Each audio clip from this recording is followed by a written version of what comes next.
right. Now, I understand that judgment was rendered. See, we've been doing eviction, so I've got rent in my head. That eviction, that hearing was heard, and we had final judgment issued on the 3rd, and then we had an appeal from it and an affidavit of inability. Ms. Jorgensen, you're appealing, correct? Yes, Your Honor. All right, and you filed the affidavit of inability. Yes. All right, and Mr. Reyes, you're contesting her inability, is that correct?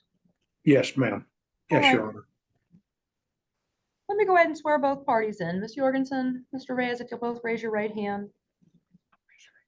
Understand that by appearing in court and offering testimony or swearing to tell me the truth, the whole truth, and nothing but the truth under a penalty of perjury. Do you so swear? Yes, Your Honor. Okay, thank you very much. Yes, Your Honor. Ms. Jorgensen, just very quickly, do you currently receive any type of government benefit based on your income level? No, Your Honor. What was the question? Are you receiving any type of unemployment benefit currently? Who's the question to? Ms. Jorgensen, are you currently drawing unemployment? No, Your Honor. Are you employed? Yes, Your Honor. Where do you currently work? Decorum Home and Design. Is that your business or someone else's? Someone else's. Okay. And how are you compensated there? Is it salary, commission, hourly? It's salary. Is it full-time or part-time work? It's full-time.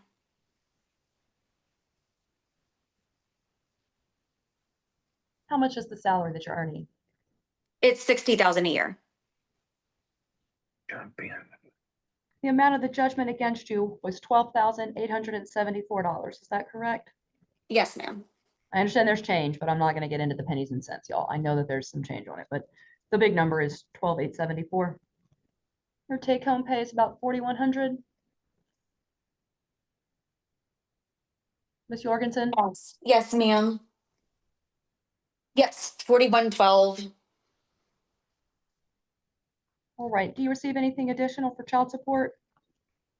Just child support. Okay. All right. Mr. Reyes, I'd like to hear information from you. Why do you believe Ms. Jorgensen can afford the bond? Why are you contesting Ms. Jorgensen's use of a SIP? Your Honor, I also have my office manager in here. I don't have my hearing aids in. And I want Liz to be able to help me through this if you don't mind, okay? All right.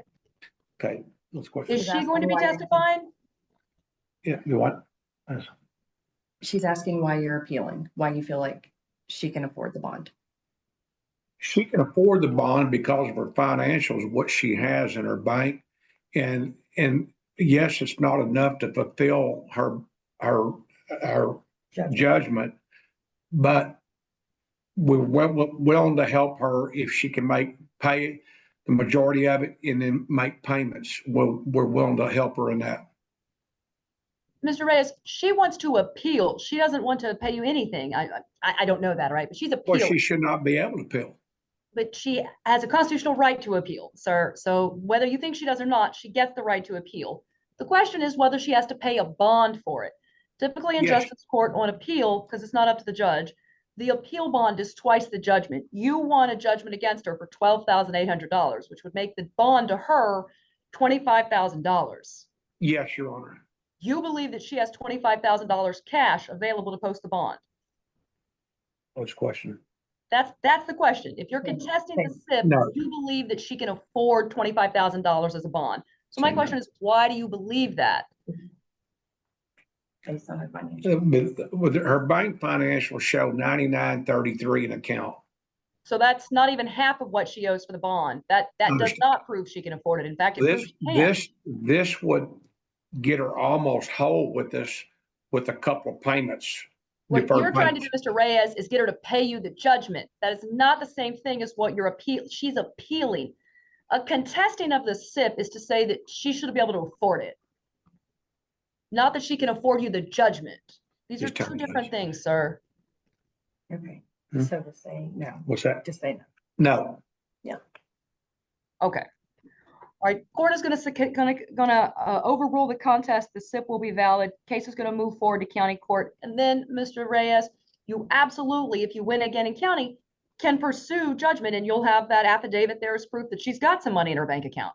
Okay. Because she swore under oath that she's got $9,000 right now in her account, but that proof in and of itself, I find to be proof that I doubt she doesn't have the 12 grand, and she definitely doesn't have the 25, which would be a reason to grant her an affidavit of inability to post that bond. Okay. Okay, all right. Then case will be sent along to county court. You should both hear from either county court law at 1 or county court at law 2 with a new hearing date. And then I will just give information to both parties. You're going to be in a different court with a different judge.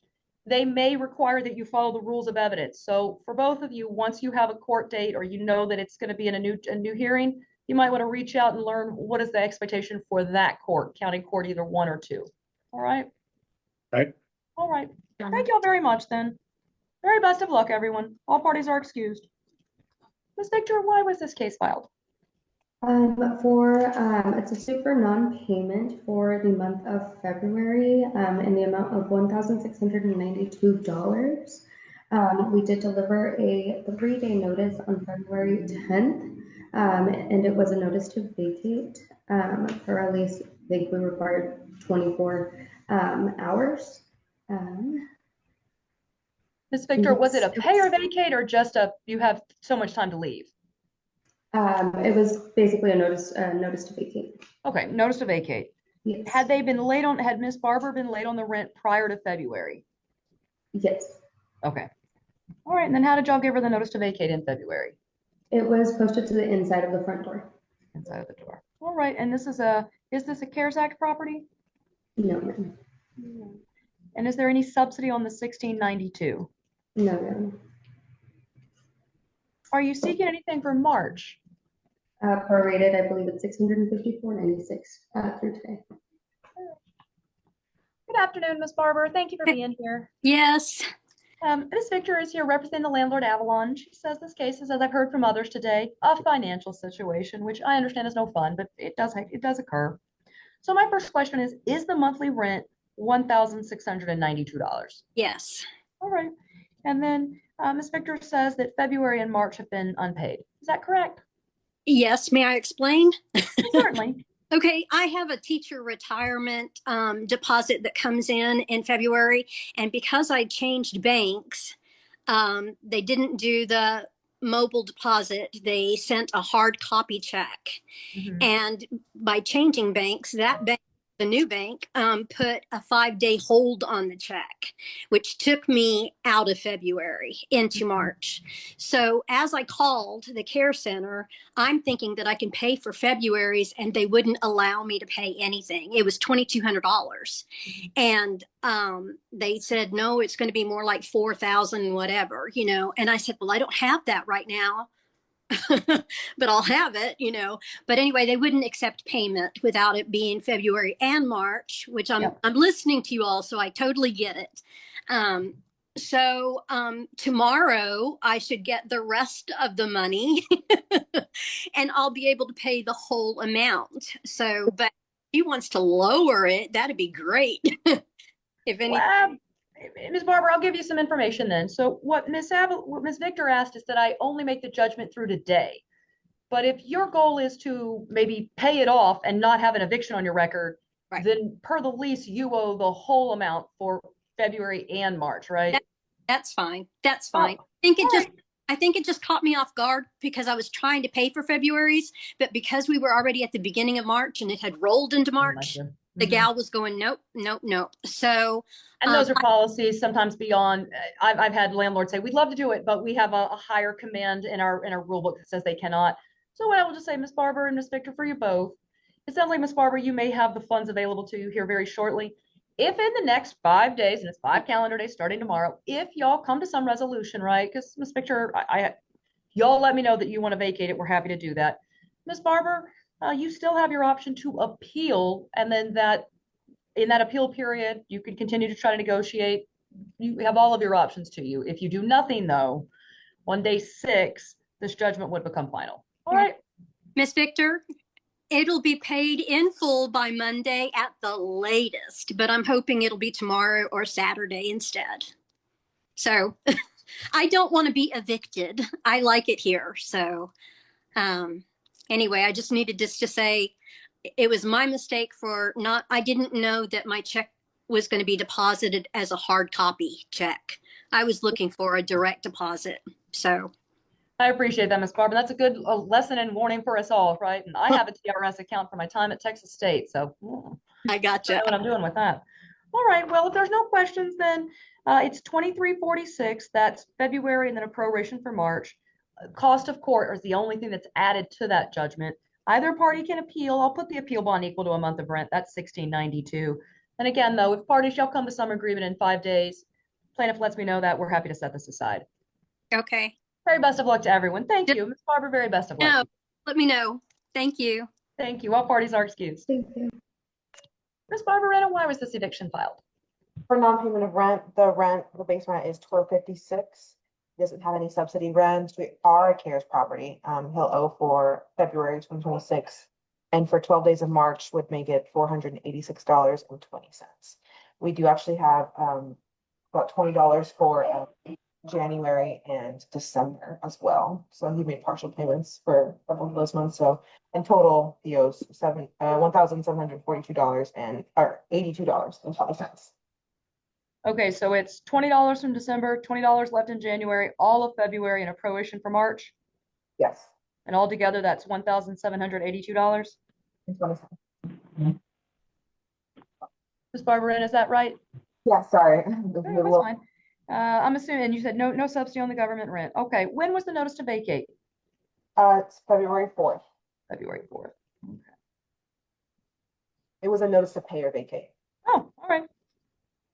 Even better. All right, good afternoon, Mr. Williams. Good afternoon, Your Honor.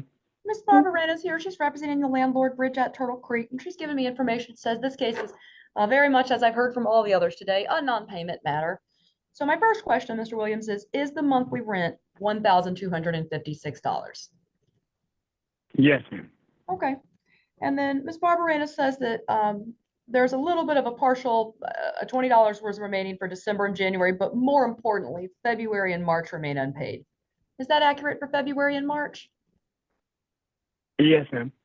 All right. And how about same? Well, it looks like what was the total amount owed? 1,782, correct? That's a prorated amount. So that's all of February. That's 12 days of March, $20 for February or for December, and $20 for January. But there's no late fees included in any of that. So in court, Okay, that's awesome. I was gonna say thank you to Amaya for doing that. It's just the base, it's just for the court proceedings. The others is still owed, Josh. I'm sorry. It's just for the court proceedings. It's just the rent that we report. Everything else is still owed. That's correct. Mr. Williams, state law does Okay. not allow the landlord in an eviction. So there's two types of lawsuits that can arise from the situation you find yourself in. One is the eviction, which is the landlord to legally have the right to come in and take back possession of the property, right? Yes, sir. Yes. The other part of that is if rent is owed, the landlord can ask me to award back rent. But the eviction rules say that in this particular proceeding, they can only get actual rent owed, and they cannot collect things like late fees or utility bills or cleaning or pet and pool and all the other stuff. However, Okay. under the lease, that money may still be owed. And if the landlord wants to pursue it, they have to do it in a different form. They can send you a bill. They could sue you as a civil suit just for that amount of damages. The eviction, though, is wholly about possession and then rent that's actually owed. So it's always going to be a smaller number, most always. Okay.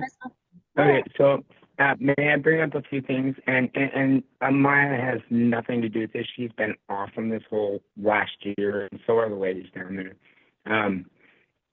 Part of and all the late fees. Actually, I get that is all taken care of in this proceeding. I actually have to go to an interview today soon, but after this, I'm pretty sure I got a job today. Congrats. Uh-oh, what happened? Are you still there, guys? Yeah. Hello? Yes, Mr. Williams? Hold on. Are you there? Yes, Mr. Williams. Hello? Mr. Williams? Hold on, something just happened. I don't know. I can hear you, but I don't know what's going on. All right, well, we can hear you just fine. Okay. Yeah, someone else called. Okay, let me just turn it up or something's happening. So you can hear me just fine? I can hear you. Okay, I can barely hear it, but someone just intervened and called or something. Okay, should have. Oh my gosh, these calls are just coming in like crazy. Hold on, let me just. Huh? Oh yeah. One thing I wanted to bring up is the back pay on rent. I got hold of St. Vincent de Paul, and they're trying. I think that's them trying to call me right now to help cover the cost of what is owed. Also, I did apply for a subsidy for rent, which did you get? Wait, I see that real quick. And I don't know yet if I got that subsidy in the mail yet, but they said it would take like, I think it was like a week to 2 weeks to get that subsidy for, I think in the amount for $653 every month. St. Vincent de Paul is probably going to either cover the cost of rent so I can be paid up in full. And I don't know which one is better, whether I should get my car paid off, not paid off, but that is my means to make money because I'm an Uber and a Lyft driver. So my goal is get the job today that I have an interview with at the Salvation Army. I've already spoke to them down there. It's a box truck driver position. And that will get me an actual paycheck. I applied for the subsidy, which I should be getting in the mail, which would cover $653 every month for utilities, bills, and anything having to do with rent and living costs. Mr. Williams, And Mr. Williams. yes.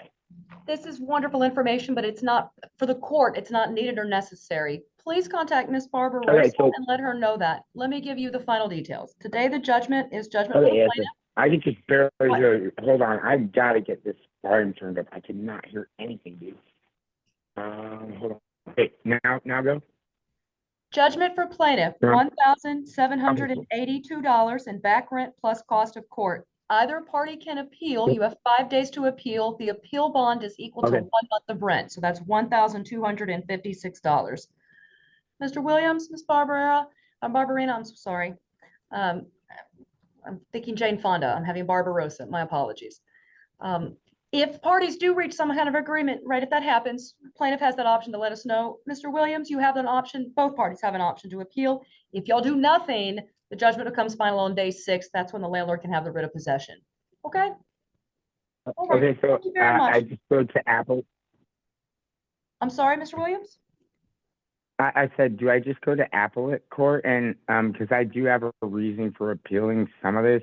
I mean, Mr. Williams, if you and want to like I appeal, said, if you wish to appeal, you come to our court within 5 days to file an appeal bond, and then we will give you an exact date by in which you have to Houston? pay the rent to us, and then the case is sent to the county court.